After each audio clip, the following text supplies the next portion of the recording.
बोले कृष्ण कन्हैया लाल की जय। बोल लक्ष्मी नारायण भगवान की जय। हम पढ़ रहे हैं श्रीमद् भागवत गीता।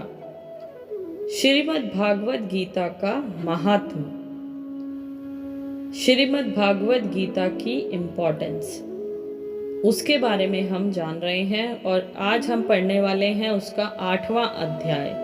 पहले 7 अध्याय हम पढ़ चुके हैं। अगर आपने अभी तक नहीं सुने हैं तो प्लीज़ आप हमारी पिछली वीडियोस चेक कर सकते हैं और लिंक डिस्क्रिप्शन में है।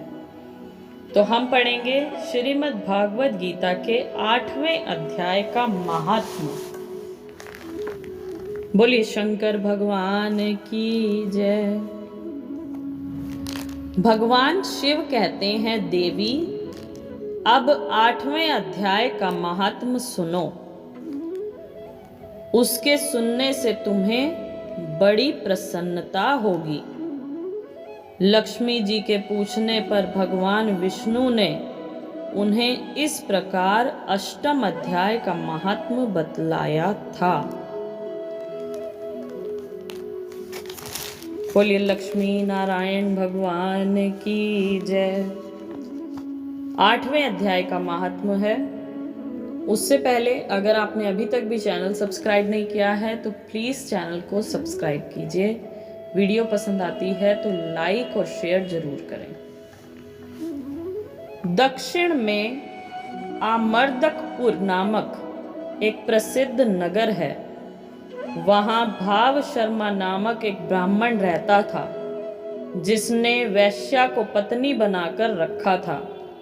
वह मांस खाता, मदिरा पीता, श्रेष्ठ पुरुषों का धन चुराता, पराई स्त्री से व्यभिचार करता और शिकार खेलने में दिलचस्पी रखता था।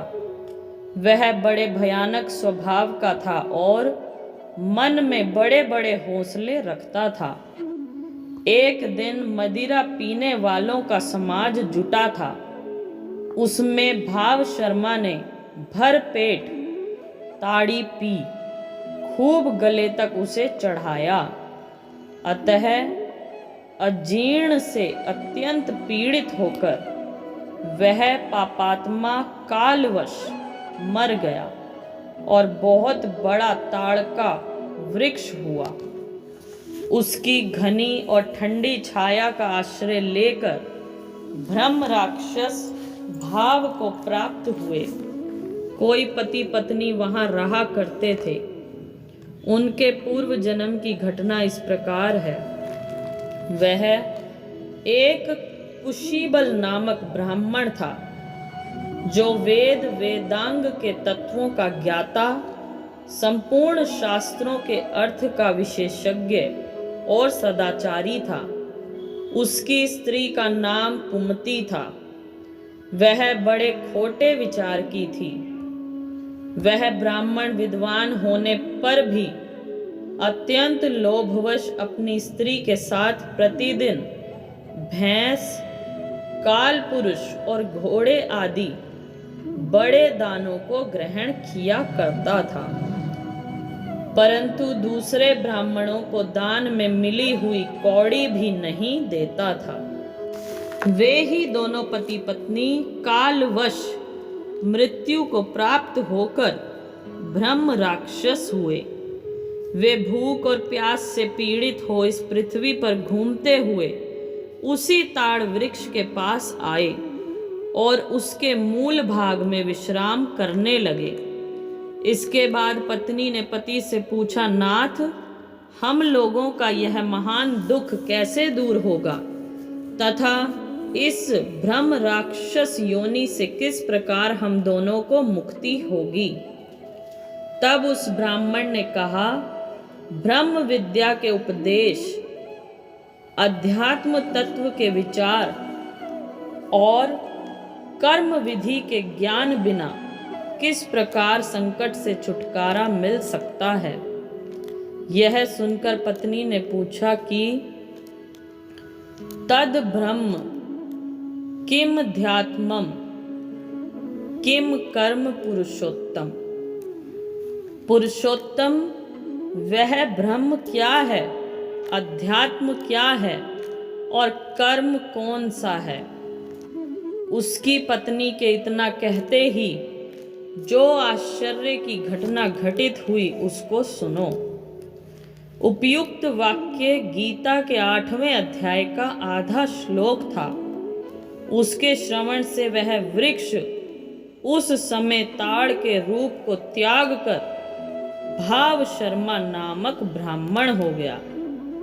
तत्काल ज्ञान होने से विशुद्ध चित्त होकर वह पाप के चोले से मुक्त हो गया तथा उस आधे श्लोक के ही महात्म से वे पति पत्नी भी मुक्त हो गए। उनके मुख से देवात ही 8वें अध्याय का आधा श्लोक निकल पड़ा था। तदंतर आकाश से एक दिव्य विमान आया और वे दोनों पति पत्नी उस विमान पर आरूढ़ होकर स्वर्ग लोक को चले गए। वहां का सारा वृतांत अत्यंत आश्चर्यजनक था। उसके बाद उस बुद्धिमान ब्राह्मण भाव शर्मा ने आदर पूर्वक उस आधे श्लोक को लिखा और देव देव जनार्दन की आराधना करने की इच्छा से वह मुक्तिदायिनी काशीपुरी में चला गया। वहां उस उदार बुद्धि वाले ब्राह्मण ने भारी तपस्या आरंभ की।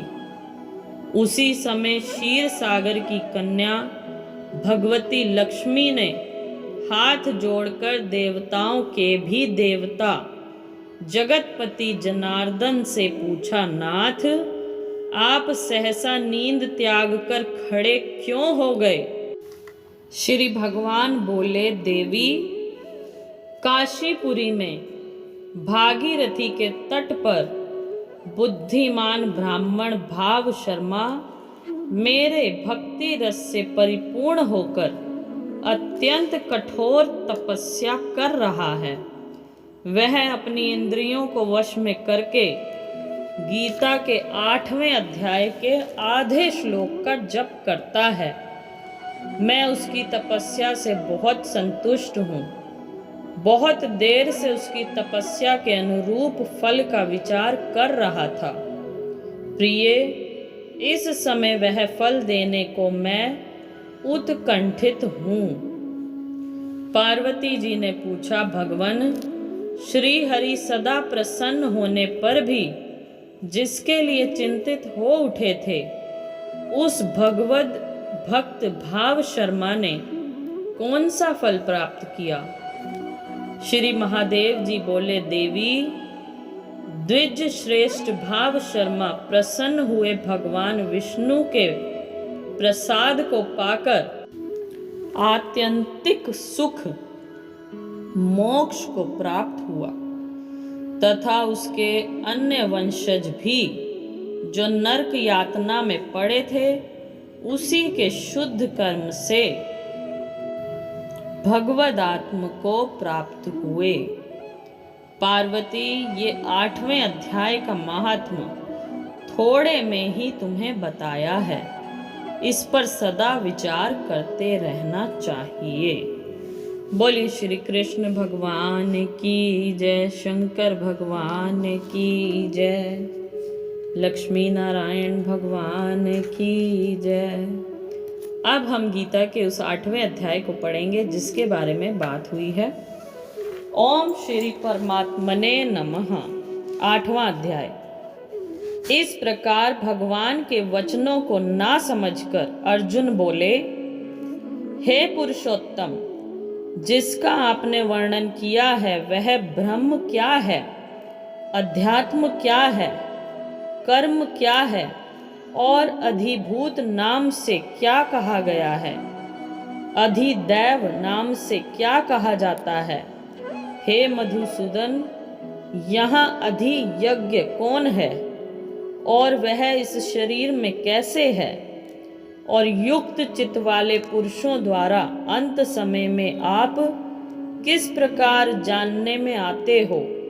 इस प्रकार अर्जुन के प्रश्न करने पर श्री कृष्ण भगवान बोले, हे अर्जुन, परम अक्षर अर्थात जिसका कभी नाश नहीं हो, ऐसा सच्चिदानंद घन परमात्मा तो ब्रह्म है और अपना स्वरूप अर्थात जीवात्मा अध्यात्म नाम से कहा जाता है तथा भूतों के भाव को उत्पन्न करने वाला शास्त्र विहित यज्ञ, दान और होम आदि के निमित्त जो द्रव्यादि का त्याग है वह कर्म नाम से कहा गया है। उत्पत्ति विनाश धर्म वाले सब पदार्थ अधिभूत हैं और हिरण्य में पुरुष अधिदैव है।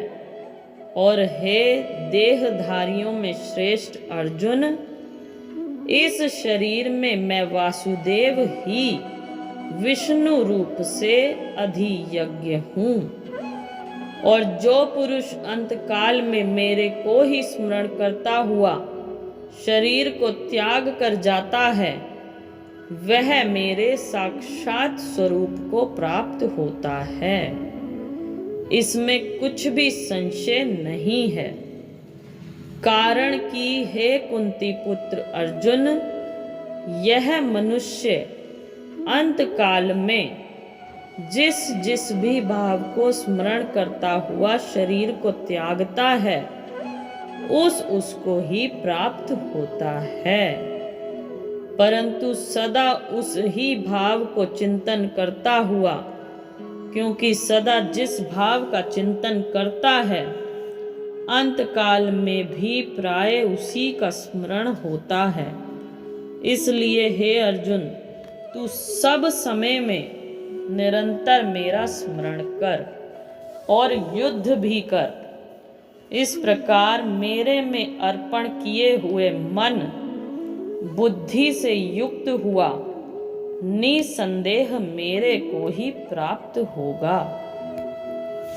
हे पार्थ, यह नियम है कि परमेश्वर के ध्यान के अभ्यास रूप योग से युक्त अन्य तरफ ना जाने वाले चित्त से निरंतर चिंतन करता हुआ पुरुष परम प्रकाश रूप दिव्य पुरुष को अर्थात परमेश्वर को ही प्राप्त होता है, जिससे जो पुरुष सर्वज्ञ अनादि सबके नियंता सूक्ष्म से भी अति सूक्ष्म सबके धारण पोषण करने वाले अचिंत्य स्वरूप सूर्य के सदृश्य नित्य चेतन प्रकाश रूप अविद्या से अति परे शुद्ध सच्चिदानंद घन परमात्मा को स्मरण करता है,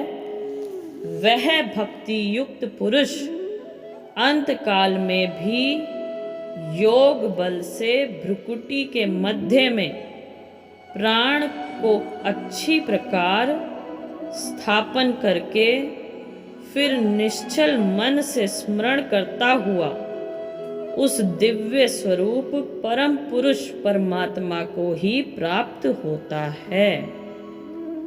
हे अर्जुन, वेद के जानने वाले विद्वान जिस सच्चिदानंद घन रूप परम पद को ओंकार नाम से कहते हैं और आसक्ति रहित यत्नशील महात्मा जन जिसमें प्रवेश करते हैं तथा जिस परम पद को चाहने वाले ब्रह्मचर्य का आचरण करते हैं, उस परम पद को तेरे लिए संक्षेप में कहूँगा। हे अर्जुन, सब इंद्रियों के द्वारों को रोक कर अर्थात इंद्रियों को विषयों से हटाकर तथा मन को हृदय में स्थिर करके और अपने प्राण को मस्तक में स्थापन करके योग धारणा में स्थित हुआ जो पुरुष ओम ऐसे इस एक अक्षर रूप ब्रह्म को उच्चारण करता हुआ और उसके अर्थ स्वरूप मेरे को चिंतन करता हुआ शरीर को त्याग कर जाता है, वह पुरुष परम गति को प्राप्त होता है। हे अर्जुन, जो पुरुष मेरे में अनन्य चित्त से स्थित हुआ सदा ही निरंतर मेरे को स्मरण करता है, उस निरंतर मेरे में युक्त हुए योगी के लिए मैं सुलभ हूँ, अर्थात सहज ही प्राप्त हो जाता हूँ। वे परम सिद्धि को प्राप्त हुए महात्मा जन मेरे को प्राप्त होकर दुख के स्थान रूप क्षणभंगुर पुनर्जन्म को नहीं प्राप्त होते हैं, क्योंकि हे अर्जुन, ब्रह्मलोक से लेकर सब लोक पुनरावर्ती स्वभाव वाले अर्थात जिनको प्राप्त होकर पीछा संसार में आना पड़े ऐसे हैं। परंतु हे कुंती पुत्र, मेरे को प्राप्त होकर उनका पुनर्जन्म नहीं होता है, क्योंकि मैं कालातीत हूँ और यह सब ब्रह्मादिकों के लोक काल करके अवधि वाले होने से अनित्य है।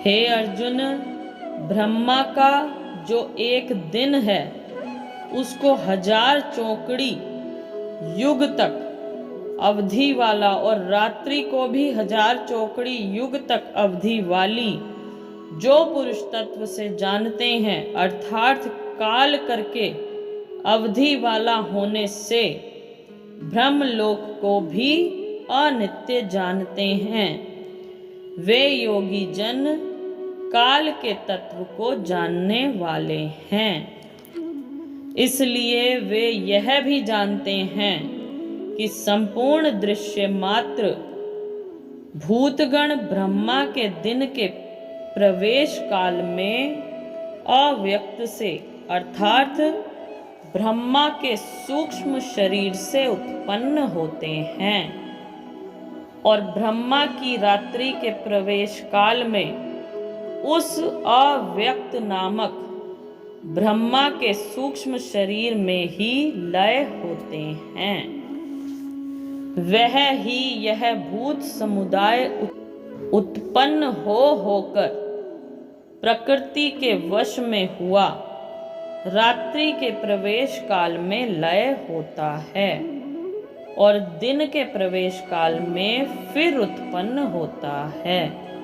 हे अर्जुन, इस प्रकार ब्रह्मा के 100 वर्ष पूर्ण होने से अपने लोक सहित ब्रह्मा भी शांत हो जाता है, परंतु उस अव्यक्त से भी अति परे दूसरा अर्थात विलक्षण जो सनातन अव्यक्त भाव है, वह सच्चिदानंद घन पूर्ण ब्रह्म परमात्मा सब भूतों के नष्ट होने पर भी नहीं नष्ट होता है।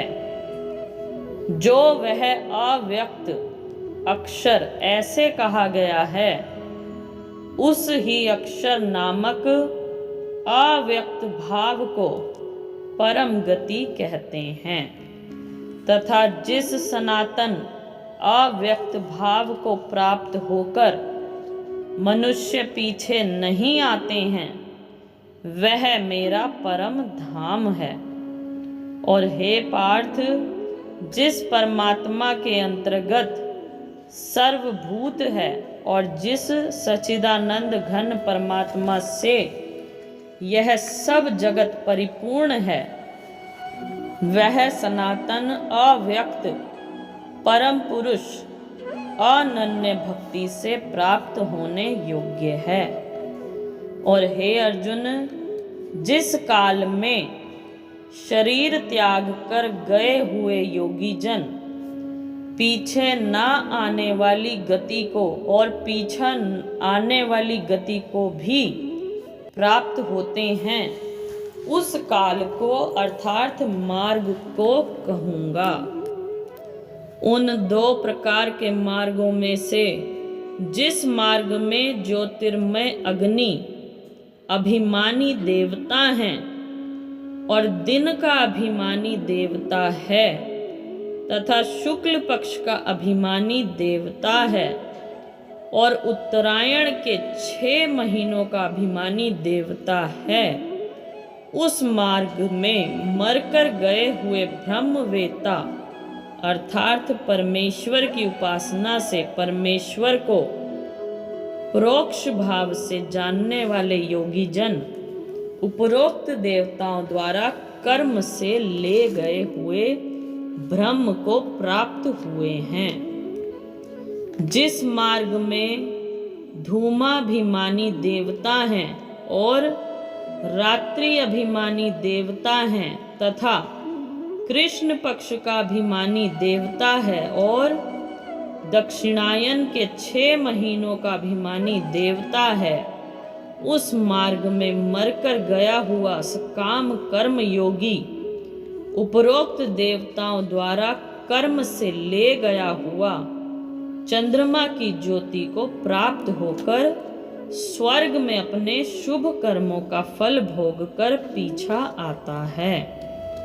क्योंकि जगत के ये 2 प्रकार के शुक्ल और कृष्ण अर्थात देवयान और पितृयान मार्ग सनातन माने गए हैं।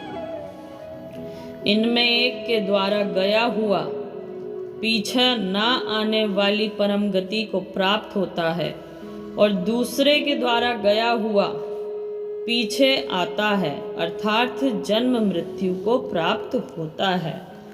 हे पार्थ, इस प्रकार इन दोनों मार्गों को तत्व से जानता हुआ कोई भी योगी मोहित नहीं होता है, अर्थात फिर वह निष्काम भाव से ही साधन करता है, कामनाओं में नहीं फंसता। इस कारण हे अर्जुन, तू सब काल में समत्व बुद्धि रूप योग से युक्त हो, अर्थात निरंतर मेरी प्राप्ति के लिए साधन करने वाला हो। क्योंकि योगी पुरुष इस रहस्य को तत्व से जानकर वेदों के पढ़ने में तथा यज्ञ तप और दान आदिकों के करने में जो पुण्य फल कहा है, उन सब को निसंदेह उल्लंघन कर जाता है और सनातन परम पद को प्राप्त होता है। इति श्रीमद्भागवत गीता रूपी उपनिषद एवं ब्रह्म विद्या तथा योग शास्त्र विशेषज्ञ श्री कृष्ण और अर्जुन के संवाद में अक्षर ब्रह्म योग नामक 8वां अध्याय। बोलिए कृष्ण कन्हैया लाल की जय, राधा कृष्ण भगवान की जय, बोल लक्ष्मी नारायण भगवान की जय। So thank you so much friends. अगर आपको कथा पसंद आई हो तो प्लीज़ इसे लाइक और शेयर जरूर करें। Thank you so much. जय श्री राम।